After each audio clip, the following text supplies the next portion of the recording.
I'm good. Thanks for that, Jordan. I am going to go ahead and share my screen and kick us off. Perfect. All right. Thank you so much for that intro. I'm excited to be here to talk to everybody today. My goal with, the next 20 minutes is to talk about the absolute basics. I think, there's a ton of nutrition information out there and it can get really convoluted and complicated. But like Jordan said, I like to keep it simple. We're going to, go over the really easy basics that your athletes can do to focus on nutrition and volleyball. My hope is that, you can take some screenshots and walk out of here with some easy ideas. And I'm going to provide a lot of examples of how you can infuse nutrition, start the conversation with your athletes, and, create a culture that prioritizes and values sports nutrition. So when we talk about high school athletes and teenagers in general, and when we talk about nutrition and what goes into making food choices, unfortunately, it's not as simple as, you need to do this, so you're going to do it. If it was that simple, all of us would have perfect nutrition because a lot of us kind of know basically what we need to do, right? But there's a lot of other things and barriers that go into a teenager's nutrition choices. A lot of them have weird lunch times at like 9:30 or 10 in the morning. They're not going to walk around school with a cooler, or, they don't have access to a microwave. So that really limits our choices. A lot of teenage athletes tell me that they're just not hungry in the morning. So they're not eating breakfast. They've got crazy schedules. They don't want to cook. They have no interest in that skill. And anytime that we're talking about a teenager, we also have to talk about the fact that looking a certain way and eating a certain way are very, very much intertwined in their head. And there's a lot of pressure for all genders to look a certain way. So that will influence their eating habits. Of course, we have to talk about financial access and location and family culture. What do their parents prioritize and what are they eating at home? Now, all of those are barriers to getting athletes kind of to make the choices that we want them to make. So your role as a coach, all of these barriers. The path of least resistance is to put the right opportunity right in front of them. You have potentially the wherewithal to maybe do team dinners or have like a fueling table or even a box of granola bars in your office. Or I've seen high schools with PB&J stations, things like that. Put what you want them to do right in front of them so it's an easy choice. And know that this doesn't all have to fall on you. You can incorporate you can incorporate captains and parents and things like that. Maybe you can ask your captains, hey, Jessica, you're on snack duty next week. What do you think we should provide? Or, your team, potentially who can get involved. The other half of your responsibility as a coach is creating that positive culture around food and body image. And that starts with avoiding comments about your own body and your own beliefs. If you walk out of here with anything to remember, it's that your teenage athletes' nutrition needs are different than your own athletes. Plus, teenagers want to have some independence. They want to make up their own mind, and we want to let them do that. So try to avoid comments about your own body. And hopefully that goes hand in hand with making comments either positive or negative about your athletes' bodies. I'm going to throw a lot of examples at you today, and you'll see that all of them are very open-ended, non-judgmental questions, just gathering information and seeing what conversation happens. We really don't want our athletes to feel like we are shoving this down their throats or putting any pressure on them. If your teenagers are like all of the teenagers that I know, they are not going to respond well to that. So that is not what we want to do with these conversations. And I'll also encourage you to think about add, don't subtract language. Again, there's a lot of information out in the world about nutrition, and all of it is like, cut out this food, or this ingredient is poisoning you, or this is bad for you. It's all very negative and things that we need to cut out. I want you to think, if you are going to talk about nutrition with your athletes, about encouraging them what is helpful, what can they add, what is the positive side to talk about with nutrition. Okay, for our high schoolers, we're going to look at this schedule a lot and kind of build our basics off of this. I might be maybe kind of hopeful here with hoping that they're going to bed at 10 p.m. I'm sure a lot of them are going way later. But my hope is they're getting, roughly 8 hours of sleep. A lot of them have an early wake up call, weird early lunch, and then they've got this afternoon practice. And the bare minimums, the basics is to one, eat every 4 hours. That can be a huge challenge for a lot of these athletes. And that is goal number one. Before we think about fueling for volleyball, before we think about what actually needs to be on their plate, I want them eating enough and getting fuel in their system roughly every 4 hours. The other thing with this timeline is if we think of this like a seesaw, we want it to be pretty balanced throughout the day. So breakfast should be roughly the same size as lunch, roughly the same size as dinner. What happens a lot that we're going to talk about is athletes wake up and they're not hungry. So they skip breakfast, they might skip lunch, and then, they go to practice, whatever. They come home at the end of the day and they are starving. They eat everything in sight, no matter what it is, it's just thrown up their face, right? We really want to try to rework that so that this is a balanced timeline. So ways that you can infuse this and get this conversation started about the bare minimum, eating within every 4 hours and balancing your timeline. And, I included that these are warm up and cool down questions, but I know that Aaron Brock just did a talk about warm up, and I learned that some of you guys only have 3 minutes or whatever it may be. But these are questions that you can ask in downtime or, just when conversation is flowing. You guys know your team best. You know where these might fit in. And again, they're open-ended. I want to point out this, scale of 1 to 10, how are everyone's energy levels today? That helps them start to relate what they're eating with what they feel like. Or if you have an athlete that comes to practice with a monster every day, instead of being like, stop eating that, that's bad for you, you can ask, why do you think you're so tired at 3 o'clock every day? And have their cogs start spinning so that they have that independence and they can answer it for themselves. Another one that I want to point out is, hey, Jimmy, you seem kind of sluggish today. Anything weird going on? I would be willing to bet a lot of money that a lot of you coaches are already asking questions like this. But I wanted to put this one on the slide as a reminder that nutrition might be something weird going on, okay? Sometimes it's sleep, sometimes it's stuff at home, et cetera, et cetera. Sometimes it's nutrition, sometimes that it's, they miss lunch and they're hungry and grumpy and all that sort of stuff. So, excuse me. Now, if we're getting the basics down, we're eating, on a regular time interval throughout the day, we're balancing the size of our plates throughout the day, what do we actually put on our plate? My goal is for 3 things at breakfast, lunch, and dinner: carbs, protein, and color. In my mind, especially when talking to high schoolers, I don't care if color is a fruit or a vegetable. It doesn't have to be a non-starchy veg. I just want some form of color on their plate. I'll take that as a win, whatever it may be. So we want to balance those throughout the day. And if you're wondering kind of what portion sizes might look like, here's some general rule of thumb. Most athletes need an entire hand-sized portion of protein. So if you're having a piece of chicken, it's going to be roughly the size of your hand, including the fingers. And for carbohydrates, we're looking for at least 2 fists. And then color, again, a win is a win. I don't really think there's such thing as too much color. If they're getting it on their plate, great, perfect. I'm not going to limit them on color. We're going to talk about pre and post fuel specifically in a little bit. And then the other thing I want to point out on this slide is this focus on repair section.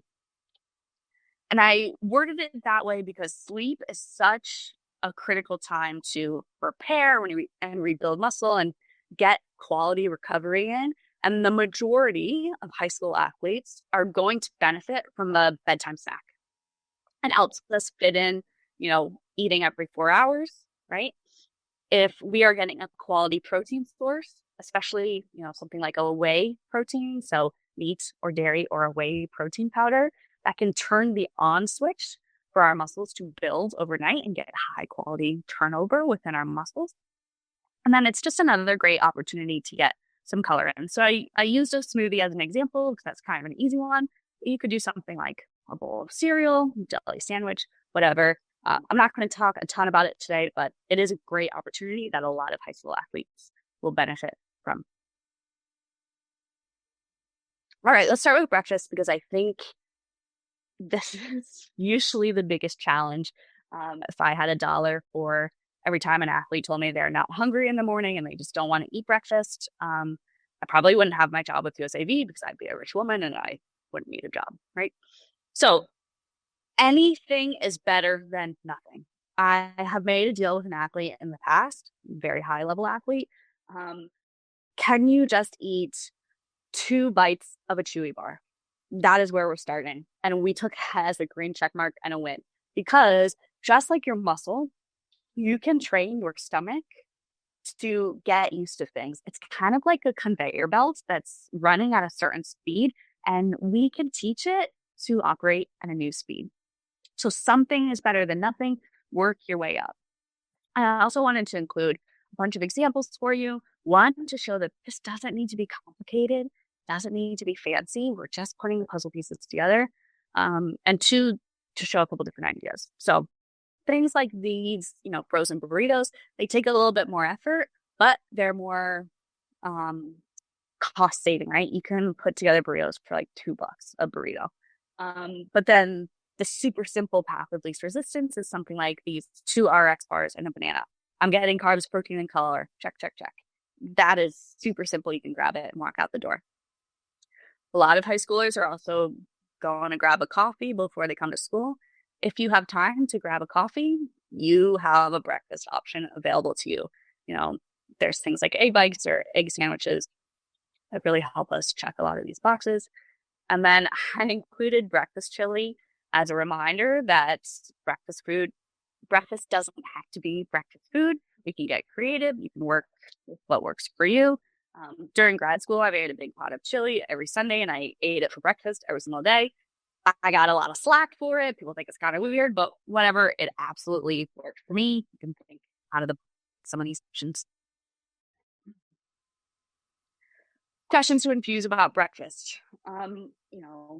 Do you think breakfast is the most important meal of the day? Learn their opinions, learn their values.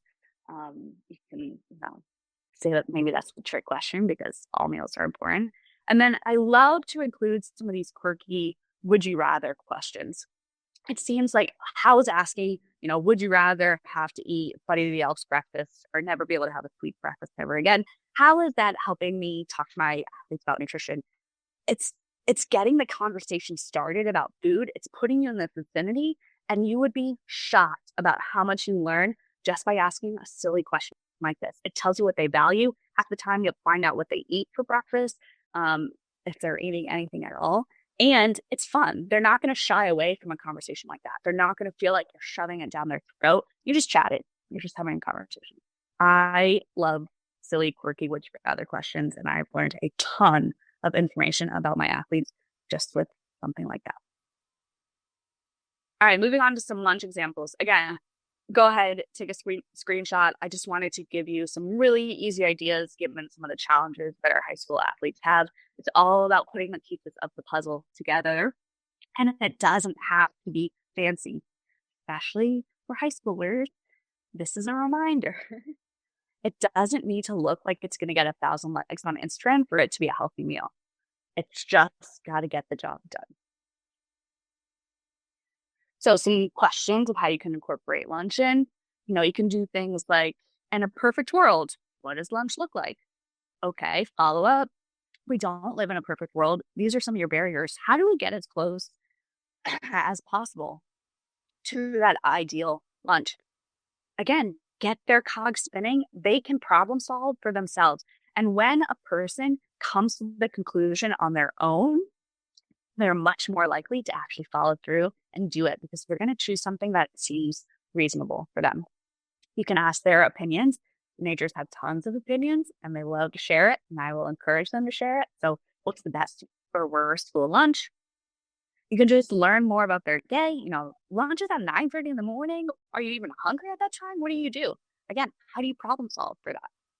And again, just a hypothetical question, right? Get in the vicinity of talking about food and having the conversation, and you will be surprised at how much they open up to you. Okay, so if if we are hitting the basics of eating every 4 hours and maybe getting carbs, protein, and color on our plates and hitting some of those basics, which is easier said than done, then we can finally start talking about fueling for volleyball. Sports nutrition 101, absolute basics. Carbohydrates are our main energy source during volleyball. So that is what we want to provide right before we play. So if you're going to have a snack before practice or have a snack, before a game, we need to have a carbohydrate source in there. And we want that access to that energy fast because we need it now. So what absorbs quickly? Sugar. Now is the time where you get some sugar in. Some of our Team USA athletes like to do a little bit of candy. You can do things like fruit or fruit snacks, chewy bars. It's super easy to find snack options and stuff like that. If we think about our timeline and our schedule, this pre-practice snack is also filling a big gap between lunch and dinner. So it's a pretty good idea to get some protein in here as well. So you can do, Greek yogurt or chocolate milk is usually really easy to find at a high school, full of cereal, things like that. And that can be beneficial, again, just turning that muscle switch on so we've got high quality building and turnover going on there. And then anytime we're eating before action, we want to make sure that our stomach is going to feel good. So we want to limit the things that take a little bit longer to digest. So limit fiber. So this is the time where, you can choose white bread for your PB&J instead of whole grain bread. We want to limit a lot of fat. So fried chicken, not the best option before a game. Those just take a little bit longer to digest, and you might feel them sloshing around your stomach. If they don't feel good, you might feel a little bit bloated, things like that. I will also add things that potentially make you gassy on this list. So, certain vegetables come to mind, like broccoli and cauliflower, or certain things that your athlete might know makes them feel bloated. My caveat to that, which is a really good nugget to keep in mind, if you haven't eaten all day and then you eat something, you're probably going to feel bloated. So if your athlete skipped breakfast and lunch, and then they're like, well, I don't want to eat this because then I'll feel bloated for practice, it's not the food that's the problem. It's the pattern. And we need to go back to that step one basic of getting the treadmill and the timing going. Post-practice, the two things that matter are protein and carbohydrate. Protein, most of us know about and are really good at getting in. Again, it's helping rebuild and repair muscle. Carbohydrate is helping refill back the energy tank that we just used. The trick here actually is that you need more carbohydrate than protein. Most athletes need at least 2 times the amount of carb, or should aim for at least 2 times the amount of carb after practice or after a game.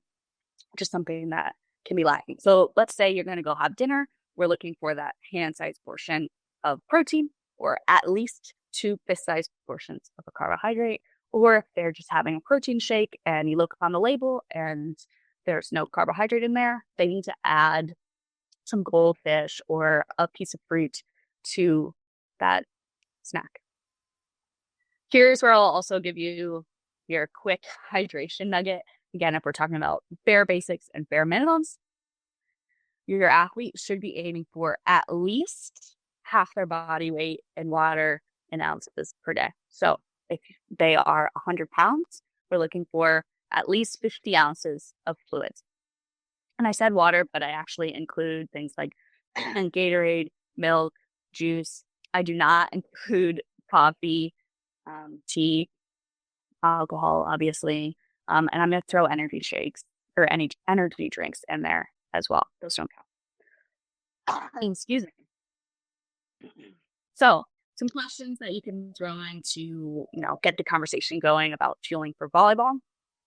Ask your captains or ask your team if this is something that they value, do you guys want to have a pregame meal before the game on Thursday? What do you think that menu should look like? If they're telling you, pizza and ice cream, then that's a pretty good indication that either they don't know what they should be doing before a game or they just don't value it. That's fine. That's their choice. They're teenagers. They're allowed to make their own decisions. But if they're telling you, this is our menu and it sounds conducive, then yeah, let's encourage that we all do this as a team and let's have a pre-game meal.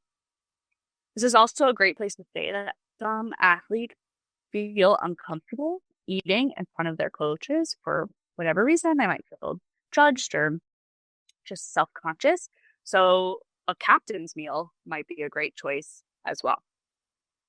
You can also incorporate questions that, again, help them make that connection between the food they're eating and how that is impacting physically how they feel, maybe mentally how they feel, or how they're feeling on the court. So what foods help make your stomach feel good?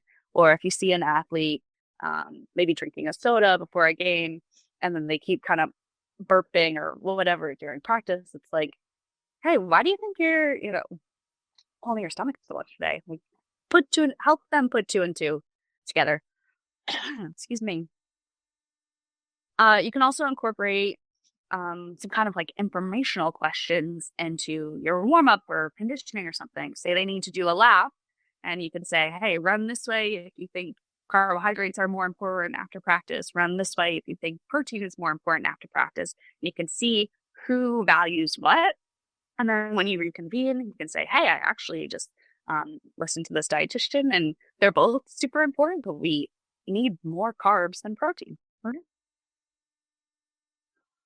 Okay. And the point of infusing all of these infusing all of these questions is so that you can get to know your athletes, you get to know their values, and you can listen for some of these red flags so that potentially you can send them, refer them to someone else to provide some resources for them. A couple of these I'm sure most of you know about, but I want to point out supplement can be kind of a scary world. There's a statistic, and I will try to find the resource for Jordan, so maybe he can share it. But something like 19% of supplements tested in the U.S. had anabolic steroids in them that were not listed on the label. It is a wild world out there, and athletes, especially high school athletes, really get sucked into that, and we want them to be safe. Other things are, body talk or body checks. So that means, maybe making a muscle in front of the mirror or kind of pinching their stomach or jiggling their legs or just, indications that they're being very aware of their body and potentially kind of feeling self-conscious or feeling different about it. The other thing is that this should not fall all on you. The point of asking these questions, is to see the red flags, but also to see who's interested in this, and let's outsource to give them some information on it.